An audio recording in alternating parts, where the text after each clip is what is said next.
Well, hello guys, and welcome back to the channel, and welcome back to Winter Fragments, episode 8, guys. Apologies, guys, it's been a couple of days that I uploaded a video. Wasn't feeling too well, so I decided to take a couple days off. So we're back at it, guys, with some more Winter Fragments. It says here, Chiisato, wake up. It's time for breakfast. We got a mystery person here. I moan inarticulately into my pillow, still half asleep, and trying to squirm away from the hands on my unknown tormentor. I'm so sleepy I can't even bring myself to open my eyes. Just give me another 5 minutes, my tormentor. No, I won't give you another 5 minutes. My tormentor, alas, doesn't heed my words. I suppose they wouldn't give me, given their status as my tormentor. Tormenting goes with the territory, I guess so. They descend upon me, fingers curled tight about my shoulders, giving me a shake. My cheeks hit the pillow with a soft thud, and it doesn't really hurt, but it's still disorienting. Maybe I can gain their sympathy by acting weak and helpless. I suppose it's worth a shot, and it would entirely be an act. I certainly feel weak and helpless right now. If I were a character in an RPG, my health bar would be dangerously low. Please have mercy. I'm just a small, pathetic little larva. Leave me be. Sorry, but I can't do that. You need to get up and get dressed. My mother will be waiting for us. The miso soup will get cold. Now this is enough to grab my attention. Color me intrigued. What are we having for breakfast? So that woke you up. My tormentor scoffs. You're so simple-minded, Saku. Hey, did you say I was small? Did I say I was small, pathetic little larva, didn't I? I suppose you did. My tormentor sighs, then steps away from me. I hear the telltale shift of fabric, which would suggest they're folding their arms. Are they disappointed in me? Probably. Oh well, they should know better not to pin their trust in a larva. Personally, I think you're even more lowly than a larva. You're so lazy, you might as well be a amoeba. Thank you very much. I grin into my pillow. I would say I live only to eat and reproduce, but the second one's not super viable right about now. If you're awake enough to make wisecracks, you should be awake enough to get dressed. Now get up. There's miso soup waiting, and white rice, and pickled plums. Is that a real thing? And what's horse mackerel, guys? I'm not sure what that is. Oh, horse mackerel. Now I'm starting to salivate. I peel my cheeks off my pillow, and I sit up on my haunches, as eager as a puppy. The blanket falls away from me, exposing me to the elements. It's a bit chilly, but the promise of miso soup and horse mackerel has warmed me up. White spots swim before my eyes when I open them, like fireworks, but I soon blink them away. Then I finally return to my senses, or some of them. Let's face it, I've never been properly sensible. I'm finally able to process the idea of my tormentor. Of course, it's she. Nobody else would shake me awake like she did. That took entirely too long. Why can't you wake up on your own at a sensible time? What time is it? My mother asked me the same thing on school days. I wish you wouldn't sound so proud about that. I've got to be proud about something, right? Be proud of your actual abilities, not your inabilities. That makes sense. There's nothing good about being unable to wake up on your own, not when you're basically an adult. Basically not quite. I'm starting to worry you'll never grow up. Why should I fuss about boring stuff like that when I know you'll always be there to whip me into shape? Don't count on it. I won't be around forever. You're here with me right now, though. Yes, I am, yes. I sometimes wonder why, though. Why do you spend so much time with me? The mind does boggle. I don't think it's that confusing. Don't you hang out with me because you love me? Let's not go that far now. I hope you're not planning on going downstairs dressed like that. Chi's eyes break over me. She really has that unimpressed eternal thing down pat. It's quite eerie actually how much older than her age she appears. If she's the parent, would that make me the unruly child? Sorry, Chi, I wouldn't want to show you up in front of your folks. I'll get dressed ASAP. Please do. I don't want to wait much longer. I slide out of bed, then rummage through my discarded school bag for my casual clothes. I pull them out and begin to get dressed while Chi politely turns her back to me. My fingers feel cold and stiff, and I fumble a bit with the fiddly claps of my bra. It takes me 4 attempts to finally get it hooked up, with a bit of a murmur, cursing on my part. Once I finally got it on, I put on my shirt and my pants, and force my hair into something that vaguely resembles order. I guess that should do. I tie my hair back into a ponytail, then examine myself in Chi's floor-length mirror. I still don't look like a model, but at least I no longer resemble a larva, or an amoeba, for that matter. What do you think, Chi?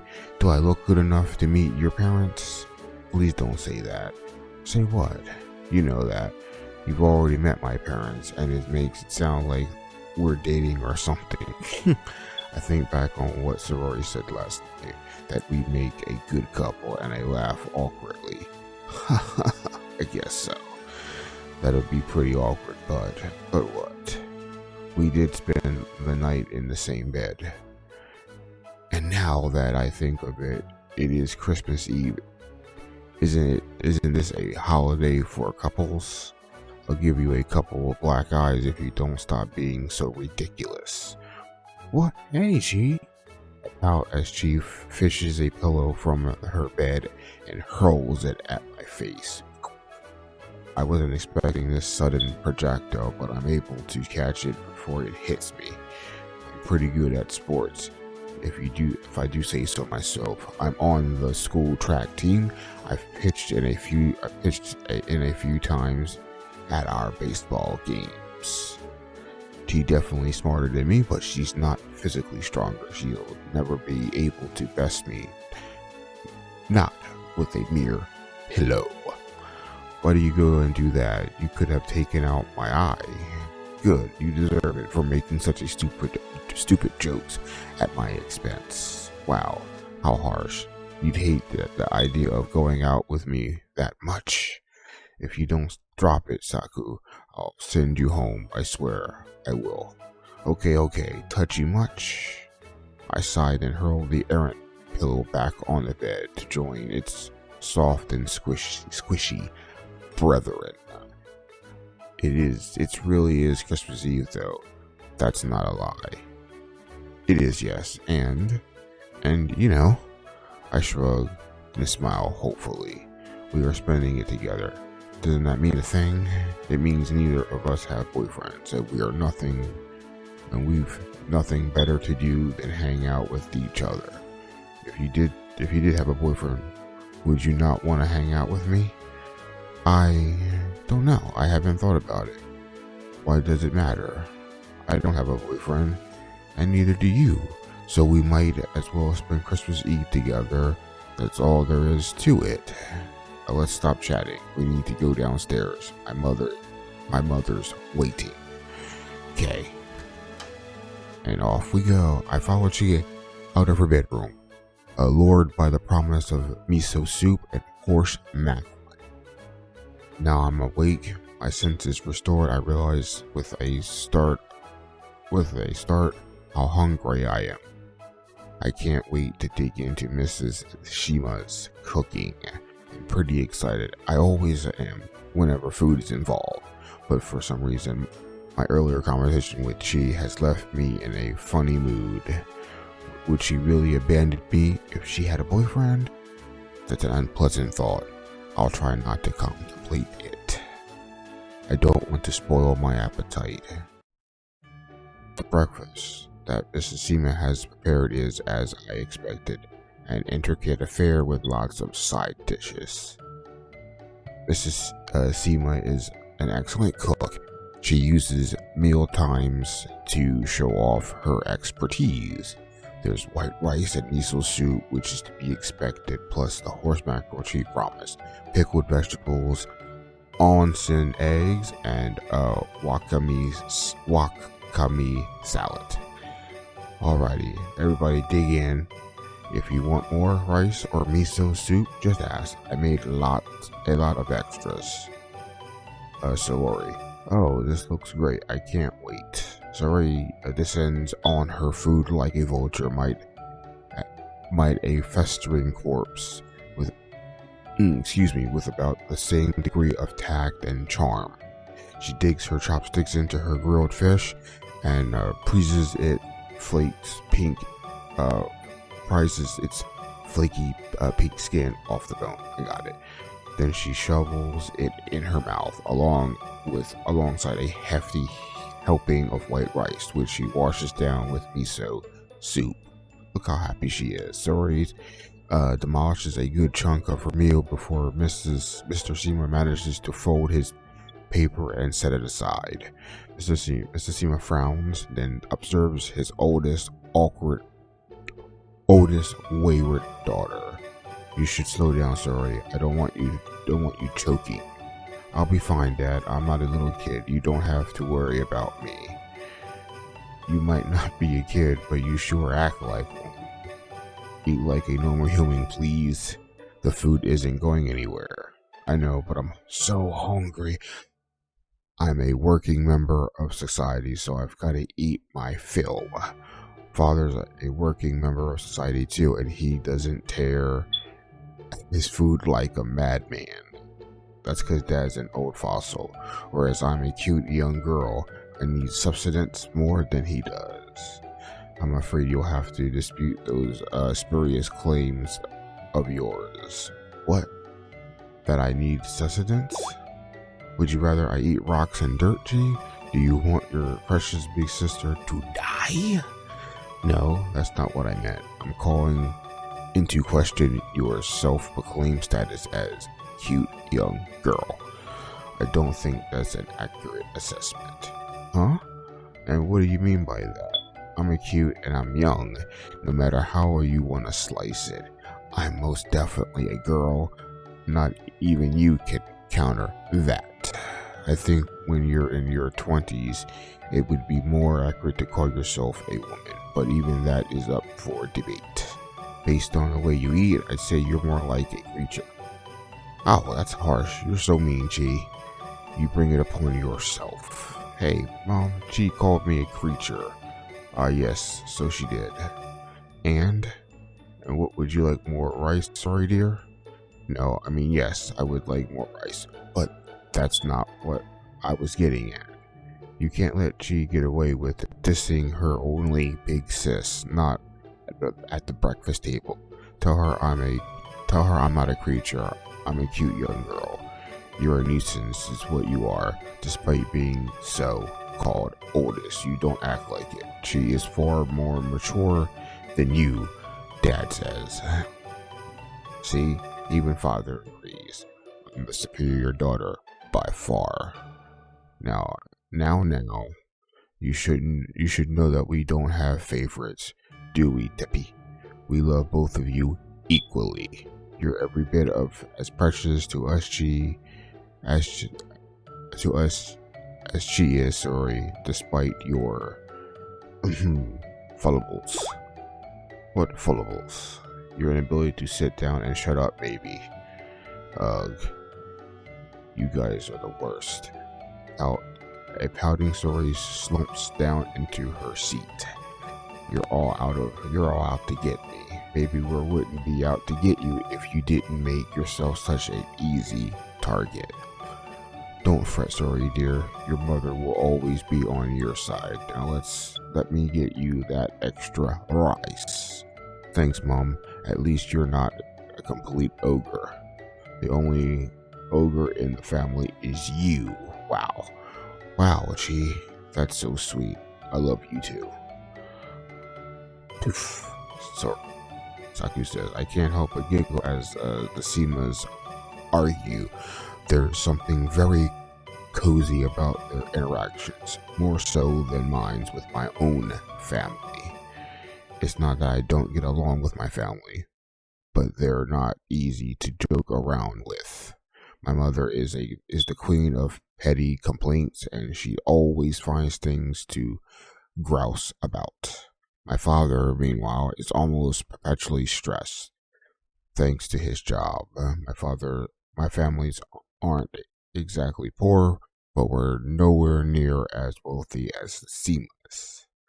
We're always been short on cash, and when you don't have much money, it tends to dominate your life. That would explain why my mother is so touchy. My father is so perpetually on edge. I can't blame them for being so serious. Since I'm still a teenager, I don't have to worry too much about things like finances. I've never even had a part-time job. I wonder if it'll change when I get older. Will my patience also begin to deteriorate? Here, yours extra rice, sorry. Be careful, it's still hot. Thanks, Mom, you're the best. You're like the only person in the house who gets me. What is there to get? You're exceedingly simple. You like eating, drinking, and smoking. That's about it. And what's wrong with that? We all gotta have a hobby. Maybe so, but I do wish your hobbies weren't also very bad for you. A few moments elapse in silence, during which the Seamas all eat their breakfast, until Sori pipes up once more. Hey G, I ran into Seku last night, here in the kitchen, and we got to talking. She said something kind of interesting. Oh? She purses her lips together. What were you doing in the kitchen last night, Saku? She says. No reason, really. I just wanted a glass of water. I was thirsty. Is that all? What else would it be? It's not like I've got any balls to go to. And I wasn't up sacrificing chickens in some creepy occultic ceremony either. That does not sound too unlikely. If my older sister was involved, she gets herself involved in all kinds of nonsense. That's because I like to live life on the wild side, not the weird side. It's an adventure. Only irresponsible people say things like that. So what were you and Saku discussing? I hope you weren't trying to warp her. What an accusation! As if I do something so wicked. I wonder. I wasn't, I swear. We were talking mostly about random stuff when she brought up a little project you two've been working on. She said you might need a seasoned computer pro to help you with some coding. Oh yes, that's right. I was going to ask you about it myself, actually, but this saves me time. Would you mind lending us a hand? Of course not. I told Saku as much. It's not like I've got anything else going on. I think it sounds like fun. Alright, I'll hold you to that. Please don't let me down. As if I would. She presses her lips together. She doesn't look very reassured, but still, she says, Can I come to your room when we're finished eating? Sir, I need to show you the program we're planning to use. Oh well, you really must be serious about this. I can't remember the last time you came into my room. It must have been at least a year, if not more. I thought you were trying to avoid me. I was, but despite time calls for desperate measures, neither Saku nor I know enough about coding to manage this on our own.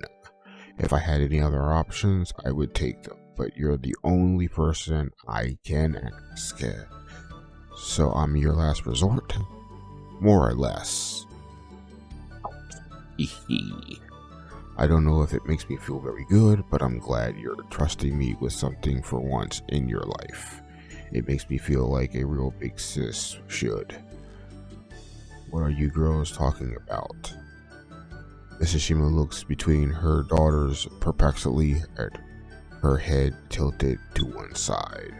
Are you working on some kind of school project? Oh no, it's nothing so drab and dreary. Chi and I are. I begin, but Chi soon cuts me off. Yes, that's right, it's a school project. Doesn't she want her parents to know she's working on a romantic visual? Doesn't want to. Maybe she's embarrassed about it. She isn't the sort of person who gets easily flustered. Her reaction is somewhat surprising, but I think it's pretty cute. Well, I can't say I understand much about coding, but you girls sound very enthused. I hope you have a good time. Oh, I'm sure we will. I was already excited about our project, but now Suri is on board. I feel even more excited. Maybe we'll be able to finish this visual novel after all. Now that really would be worth celebrating. I can't believe that you're in your 20s, Suri. Your room is a disgrace. Huh? Oh yeah.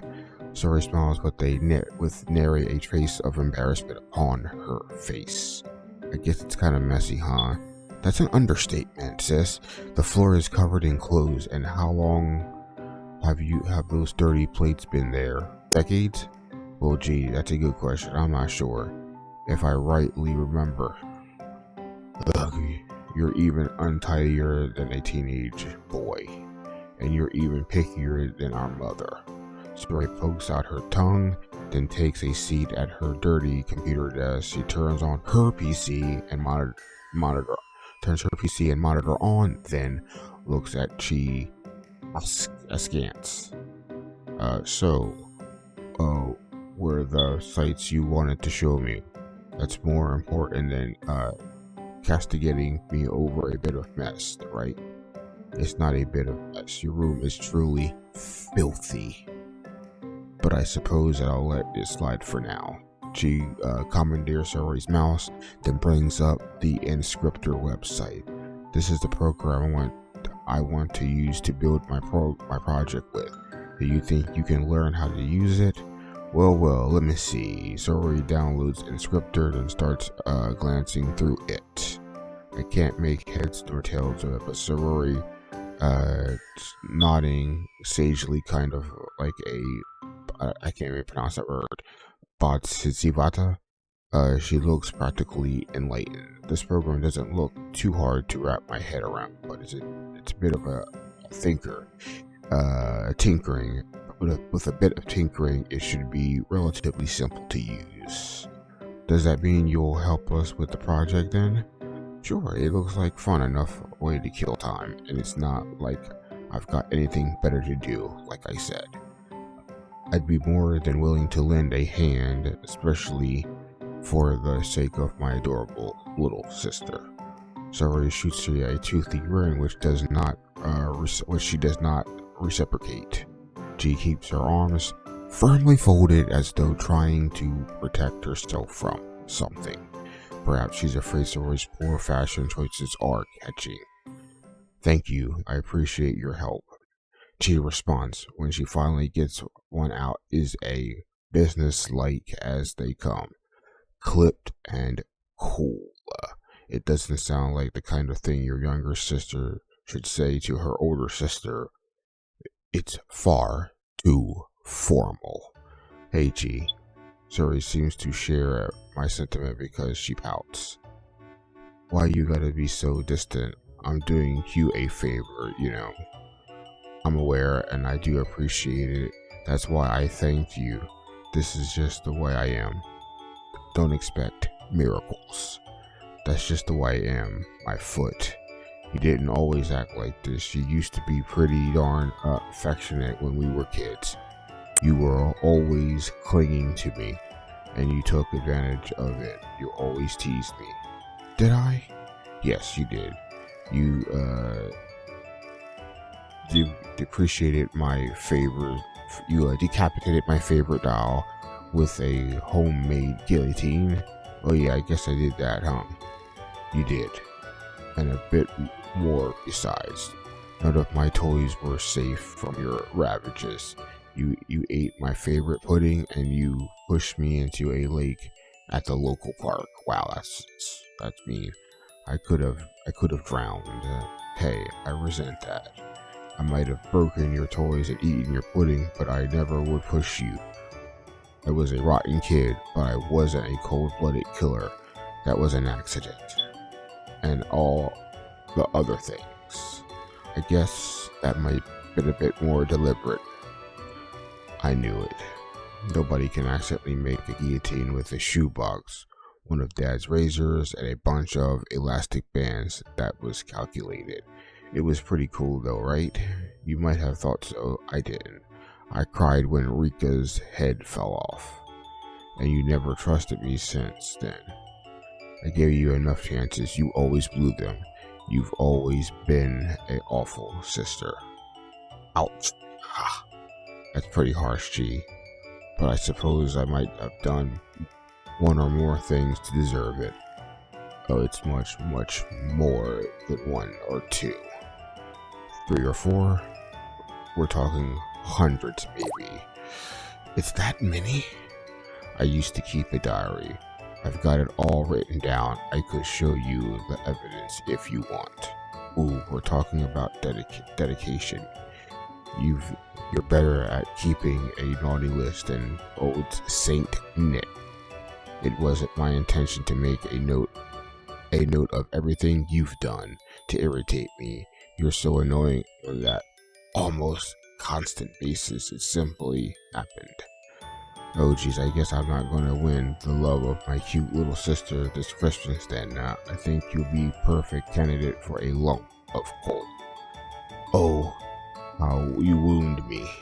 I admit I've not always been the best big sis, but I've done a lot of growing too. I don't harass you like I used to do I?